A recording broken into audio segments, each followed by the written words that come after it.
Hi అండి. నేను మీ Jayaraj royal razor channel నుంచి. ఎలా ఉన్నారు? అందరూ బాగున్నారా? మరి బ్రీడింగ్ యూనిట్ ఇంకొకటి స్టార్ట్ చేసామండి. ఫస్ట్ రేజర్ కంప్లీట్ చేసాం. అవి పిల్లలు పుట్టేసినాయి ఆల్రెడీ, రీసెంట్గానే వచ్చినాయి. దాని తర్వాత టేకరా వేసాం.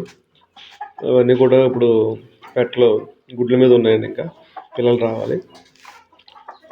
ఇప్పుడు నెక్స్ట్ వచ్చేసి జావా లైన్ని స్టార్ట్ చేసాం ఇప్పుడే.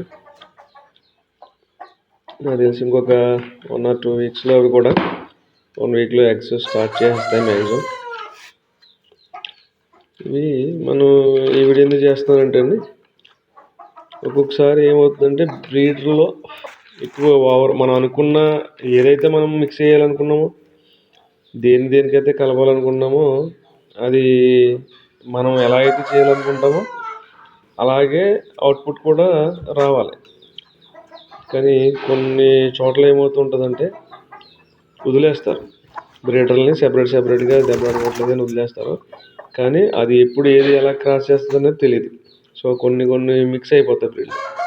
మనం ఒక ఈ రేజాకి టేకరా క్రాస్ అనుకున్నాం, లేదంటే జావాకి టేకరా క్రాస్ అనుకుంటాం, కానీ అక్కడ జరిగేది వేరే అయిపోతుంది. అలా కాకుండా 1 by 1 బ్రీడింగ్. మేము బ్రీడింగ్ ఎట్లా చేస్తామంటే, ఏదైనా ఒకటి రేజా నుంచి చేయాలనుకున్నామంటే రేజా పుంజిని మాత్రమే బయటకు వదిలేస్తాం, మిగతా వాటిని లోపలే. పుంజులు వచ్చేసి కేజీలో పెడతాం, పెట్టలు వచ్చేసి సెపరేట్గా ఇంకో చోట తిరుగుతుంటాయి. వీటికి పిల్లలు అయిన తర్వాత మళ్ళీ వేరే చోట పంపిస్తాం, ఒకే చోట ఉండకుండా. అంటే మనకి పెద్దవి, చిన్నవి, మీడియం ఉన్నవన్నీ కూడా ఒక చోట ఉంటే అవి డిసీజులు అనేవి పెరిగిపోతాయండి. ఇంతకుముందు వీడియోలో కూడా చెప్పాను. అలా జరగకుండా మనం చాలా కేర్ తీసుకుంటాం. మన బ్రీడర్స్ని ఎప్పుడు కూడా ఏదైతే బ్రీడింగ్ చేయాలనుకుంటామో దాన్ని వదులుతాం. అలా చేసుకుంటే మాత్రం మీరు దేనికి కలుపుతున్నారో దాని అవుట్పుట్ కరెక్ట్గా చూడగలరు. లేదంటే దీనికని మీరు అనుకుంటారు, కానీ అక్కడ రావచ్చు, రాకపోవచ్చు. సో మీరు ఎప్పుడైనా సరే బ్రీడింగ్ చేయాలనుకుంటే కనుక మీరు ఏదైతే ఆలోచిస్తున్నారో అది పర్ఫెక్ట్గా పెట్టాలి.